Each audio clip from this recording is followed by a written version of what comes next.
എന്നാടാ ബെന്നി? ഞാനിപ്പോൾ എയർപോർട്ടിൽ നിന്ന് ആശുപത്രിയിലോട്ട് വന്നുകൊണ്ടിരിക്കുക. അപ്പനിപ്പോൾ എങ്ങനെ ഉണ്ടാ? നീ എന്നാ പണിയാടാ കാണിച്ചത്? ഈ ഗവൺമെൻറ് ആശുപത്രിയിലൊക്കെ കൊണ്ടുപോകേണ്ട വല്ല കാര്യമുണ്ടോ? അവിടെ ഒരു വീറും വൃത്തിയൊക്കെ ഉണ്ടോ? എന്തായാലും ഞാനിപ്പോൾ അങ്ങോട്ട് വന്നുകൊണ്ടിരിക്കുക. പുറത്തുനിന്ന് നല്ല ചികിത്സ കിട്ടത്തില്ലായിരുന്നോ? ഓക്കെ.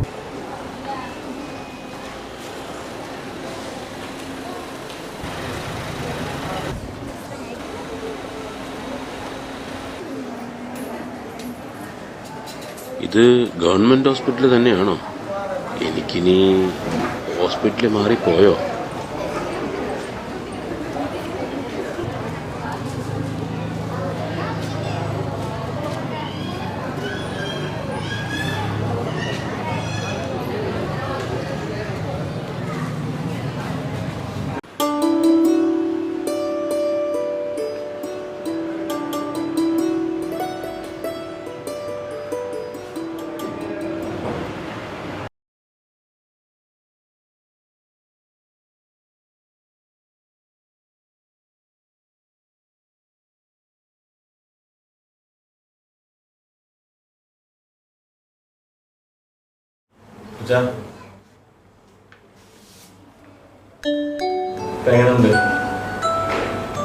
റോയ്മാനെ, എന്തായാലും എന്നെ ഇവിടെ കൊണ്ടുവന്ന വളരെ എനിക്ക് നല്ല സുഖം.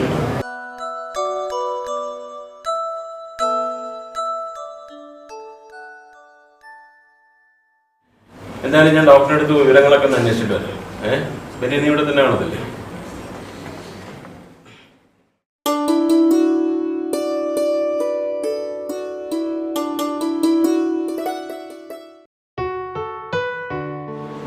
Excuse me, sir. Yes, you welcome.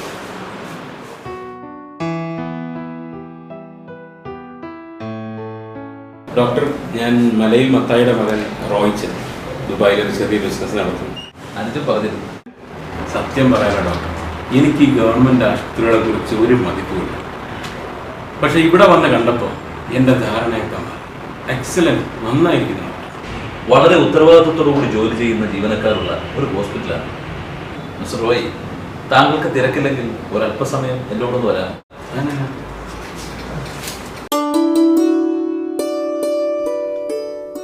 Mister Roy, ഇതാണ് ഓപ്പറേഷൻ തിയേറ്റർ.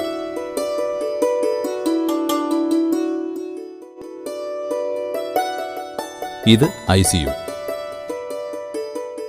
ഇത് ഡയാലിസിസ് സെന്റർ. സാമ്പത്തികമായി പിന്നോക്കം നിൽക്കുന്ന രോഗികൾക്ക് സംഘടനകളുടെയും വ്യക്തികളുടെയും മറ്റു സഹായത്തോടെ സൗജന്യമായി ഡയാലിസിസ് ചെയ്തു കൊടുക്കുന്നു.